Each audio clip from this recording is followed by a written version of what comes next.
So we have an example here of an argumentative essay from the textbook. Uh, we are going to analyze each part from the introduction, the body, and the conclusion. So let me see if I can find, okay. So here it says, people have different opinions regarding what means of transportation is the best.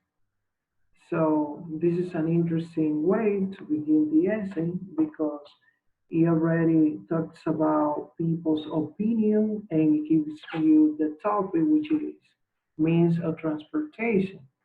And as you can see from the title, it says here trains are the best. So we're talking about means of transportation, and this person is going to present their arguments on why trains are the best means of transportation. Now, before we continue, I want to say that an argumentative essay is an essay that presents two points of the same topic, two different point of views, two different opinions. Sometimes it can be balanced, it can be 50-50, but usually it is giving emphasis to one idea over the other. So it's like in an argument that you're trying to convince the other person that you are right about a specific point.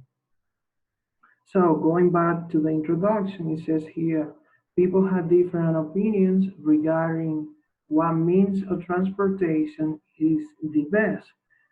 Some say that it's the car, while others insist that it's the bus. So as you can see, we have two different sides, two different point of views. Some say uh, it's the cars, and others insist that it is the bus. And then comes the opinion of the author, the writer. It says here, however, in my opinion, traveling by train is the best way to travel. So here it is his thesis statement in which he states that traveling by train is the best way to travel. And in the rest of the essay, in the body, in paragraph number 1, 2, 3, and 4, he's going to try to convince us why. Well, actually, he's going to do that in all of them. However, he's also going to present another argument because this is an argumentative essay and it cannot be all the arguments in favor or against the topic. So for paragraph number 1 of the body, we have, firstly, traveling by train is safer than traveling by other means of transportation. Here we have the topic sentence, and then he's going to give details. And the details begin here. Let's see, furthermore, no, let me see. Yeah, furthermore, because there is no traffic, there is less of a chance of getting into an accident. Also, it's less stressful because you don't have to worry about traffic jams or other problems that you often find on the road. So again, he's giving two different examples to support his idea that traveling by train is safer, and is talking about the accident here, that when you are traveling by train, you are less likely to get into an accident because there are not a lot of trains.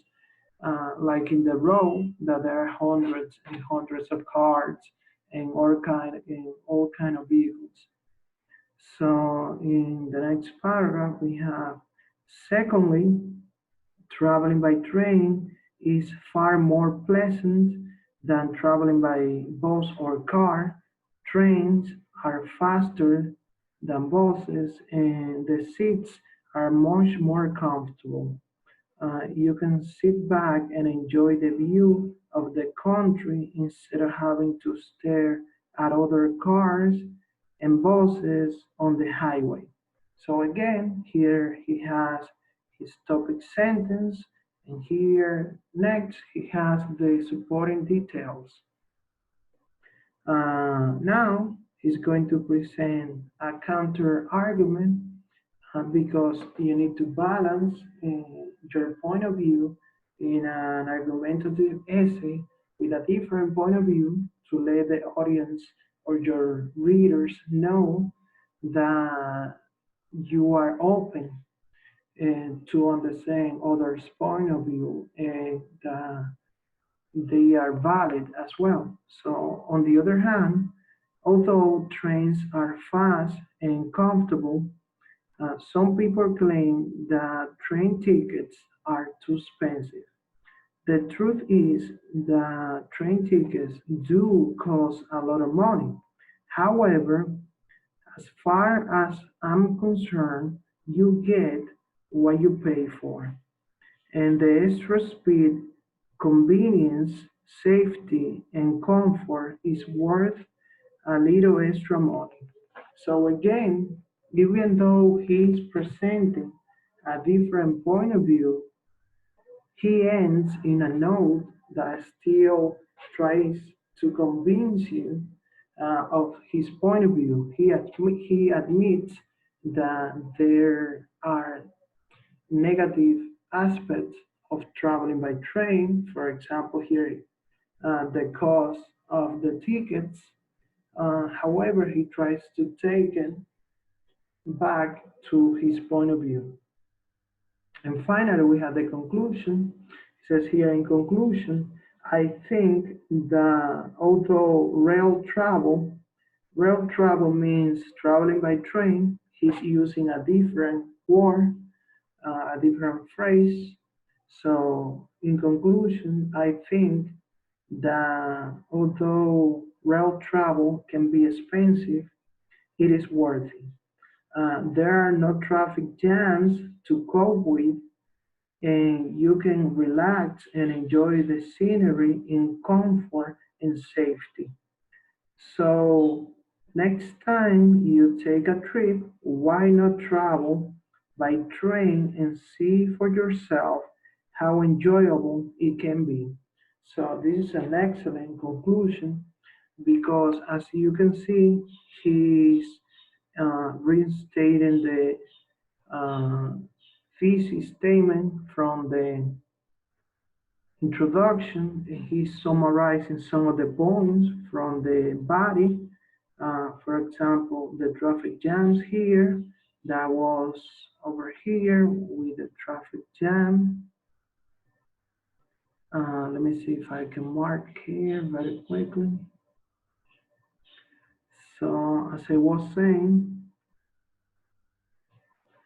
let me find another corner. Here, it's talking about the traffic jams, and he was talking about the traffic jam here. He's talking about relaxing here, and here he's talking about how pleasant it is, how comfortable it is. And finally, just like he began with different people having different opinions, he ends with an invitation to you, the reader, to try to and see why he prefers the trains. And maybe that way you'll be convinced that traveling by train is the best way to travel as he thinks.